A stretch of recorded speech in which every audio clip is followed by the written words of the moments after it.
Hi, this is Hector Burciaga with Engineered Efficiency.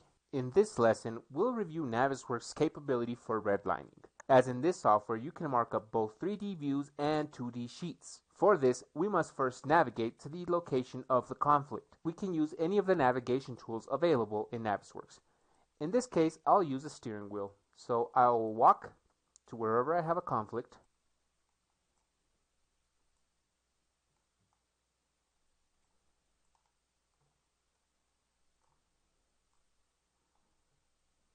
I can adjust my field of view properties as needed.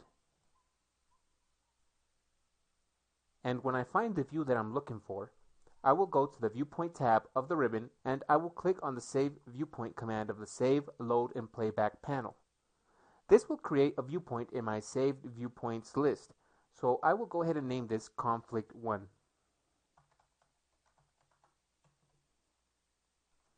When I'm done, I can start marking up this view. For this, I will go to the Review tab of the ribbon, and I'll start off by taking some measurements. I will use my area measurement tool.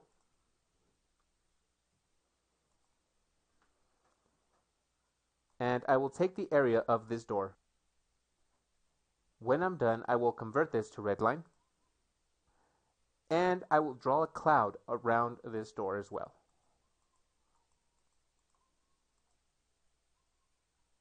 I'll go ahead and draw a line and add some text. Click OK when I'm done typing in my text. When I'm done marking up this view, I can now reactivate my navigation tools and go to the next conflict. As you can see on screen, when I move my view, the markups disappear. But if I click on the saved viewpoint once again, I will go back to that frame along with all markups. So I'll go ahead and look for another conflict.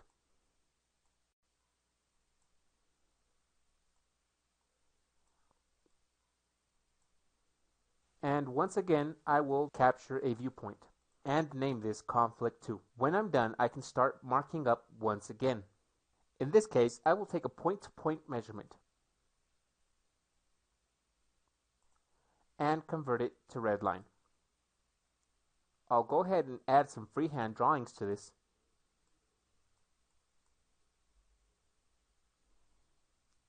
And if I wish to erase any of the markups, I can use my eraser tool. Draw a square or a box around the markups I wish to erase, and they will be removed from the screen. If I should decide to make some markups in a different color, I can go to the color option and select a blue, for example, and I'll change the thickness to 5.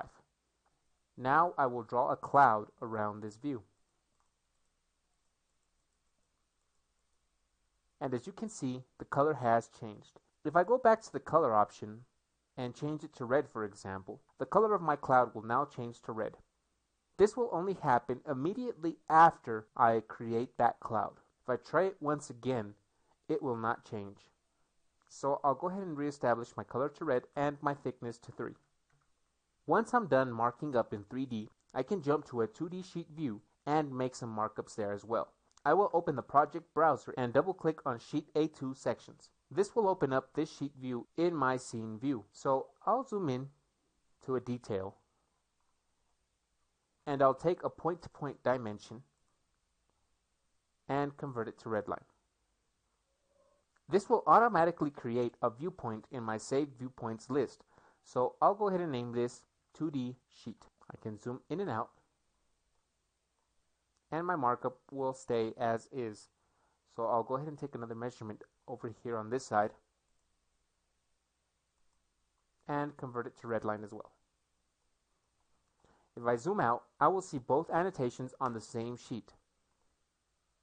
I can also draw a cloud and I can also write some text.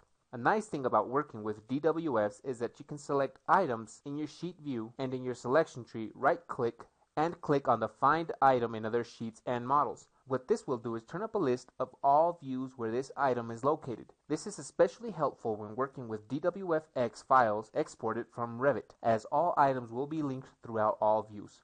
So I'll go ahead and jump to my 3D view and click on View. This will show me a view where that object is located. And this concludes this lesson on redlining with Navisworks.